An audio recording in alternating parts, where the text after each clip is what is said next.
Very good morning. Yeah, it's still morning, 10:44. Thank you for staying with News Center. So that opening shot tells you a little bit about the conversation we're about to have in studio. Very interesting. It's important for everyone to have this conversation. So in studio we have Collins Dick, he's a member of Managing Director, DKT East Africa. What does DKT stand for? Deep Kumar Tyagi. Deep what? Deep Kumar Tyagi. He's basically our founder. It's kind of just an honor to one of the people that started family planning, the concept of family planning. All right. Good to have you on News Center. Thank you. So the reason why we're having a conversation with him is because we are talking about World Contraception Day. So tell me a little bit about this day and why we are celebrating this particular day. Then we'll talk about all this. Sure. So World Contraception Day is just kind of a, I think there's a proliferation of days in the world these days. So World Contraception Day is really just try to raise awareness of a woman's choice, trying to bring that into the forefront, and really not just a woman, but a partnership in any family. Yeah, because I was gonna ask, is this about women? This is strictly about women or both? I mean, it's definitely about both. Yeah. One of the challenges, I think, in some contexts is a man has a lot of control, where perhaps maybe that should be a little. No, bit but maybe we should put the responsibility on both partners. Absolutely, right? absolutely. Okay, so this particular day observed today. Could you tell me a little bit about the theme for this year and how much awareness is out there? The theme for World Contraception Day is your life, your choice. So it's very this particular day is really targeted towards women to exercise their choice and to understand what their choices are. So that kind of leads us to some of the products that DKT offers in the market in Kenya. Okay, but how much awareness is out there about contraceptives? I think in Kenya, awareness levels of contraception is actually quite high. The Ministry of Health and other partners that are in this space have done a very good job over the last 20 to 30 years raising awareness about different options for contraception, creating availability and access to different products along the method mix. So when we talk about method mix, we say short-term methods like one-time use only, like condoms or emergency contraceptive, to longer-term methods like injectable contraceptives or implants or IUDs. So those are things that last for a long, long time, so years even. Okay, so the awareness may be there, but then there's also the concern of costs. Sure. Yeah, especially I know of a couple of areas where people would be like, okay, I can't afford this. I really would want to do this, but I can't afford this. Right. How much of an option is there for women out there who probably cannot afford, okay, I need to rephrase this. Are there contraceptives that cater for all cadres of women out there? Along the spectrum, yes, there is a provider somewhere that can provide to almost anybody. The thing about contraception and one of the ways that DKT approaches the market is we're very private sector oriented. Okay. When you think about, I don't know if you have children, Linda, but I have one. She's 3 and a half actually. And how much money do you spend every month on your daughter? Oh my God, I can spend like everything literally. That girl is my life. Exactly. I mean, I've got a little girl with my wife. She's going to be 2 in January, so we spend thousands and thousands of shillings every month. Yes. And to think that an IUD, for instance, with the cost of provision would be 2,000 shillings. Okay. And if that can protect you from pregnancy for 2, 3, 5, 10, even 12 years, that 2,000 shillings is a very small investment.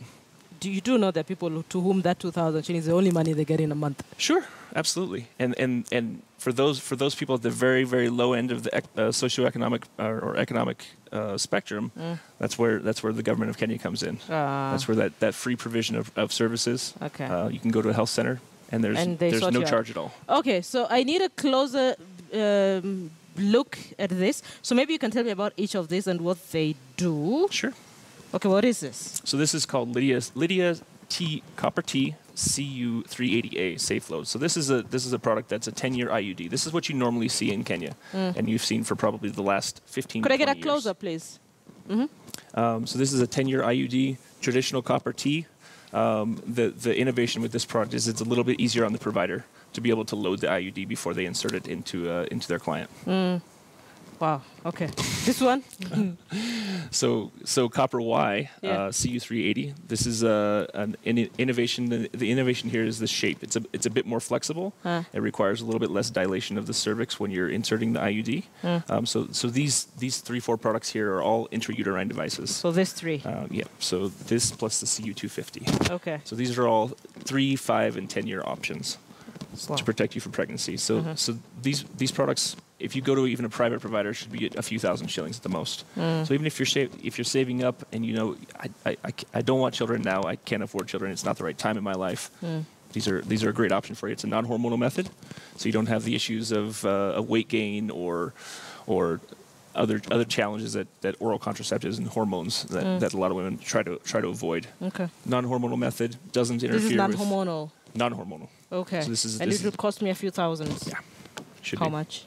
Between these, I would say with the provider costs, see, we don't control what the provider charges you. Yeah. So if you're going to Upper Hill, it might charge you might cost 5,000 to 10,000 shillings. If you're in other parts of the country, up country, should be probably just a couple thousand. Okay. Talk to me about this one. So this is a 3-year IUD.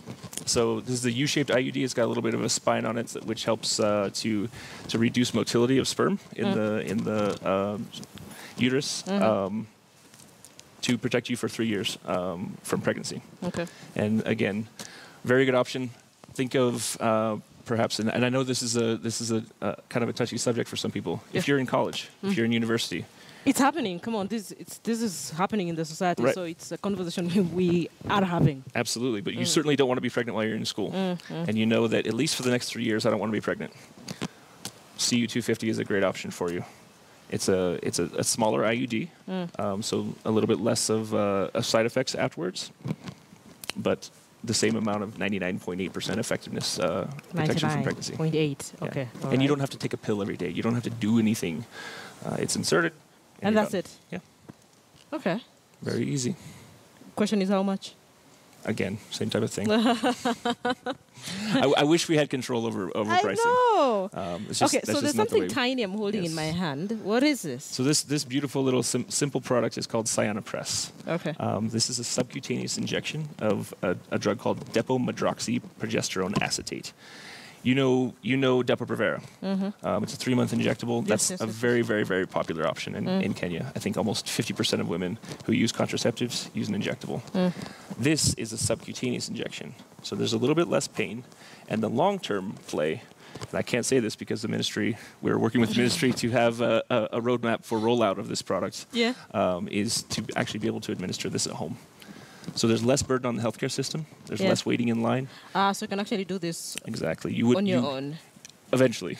So now. PPB and the MOH would probably fry me for saying that, but yes, eventually that is the play. No, you tell them you're doing public education and you're just talking to people. So this, with time, we'll be able to do this at home. Absolutely. Okay. You should be able to you'll be able to pick it from a pharmacist. Is it already in the Kenyan market? Yes. How long? Just about a month or so. We've been marketing this product. Okay. So is there a day that probably this will officially be launched? Probably sometime next month, in the next few weeks, we'll do something with the ministry. Once we've developed our roadmap and the ministry's comfortable to be able to say we're behind this product. Okay, this one. So that's what Cyanopress looks like. This. Yep, this is the same thing. So this is Lydia post pill. This is what we know as EC. So emergency contraception. You've had unprotected sex, unplanned, didn't use protection, and you don't want to be pregnant. Yeah. So within 72 hours, this product is 95% effective. It's the same as what normally Kenyans people use out here. It's called P2 or something. Yep, that's what they refer to as P2. So Lydia post pill is an emergency contraceptive. Okay. So this you'll find at pharmacies for about 100 shillings. Okay.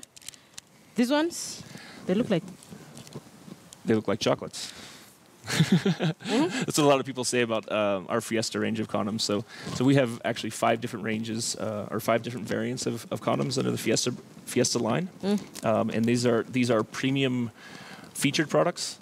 Very, very nice packaging. You'll see this looks like any of your international packaging. It's got a cool matte UV finish and all this other fun stuff that we've worked really hard to develop. Okay, for the market. hold on. Sure. I need to come back to you in a bit, but we do know that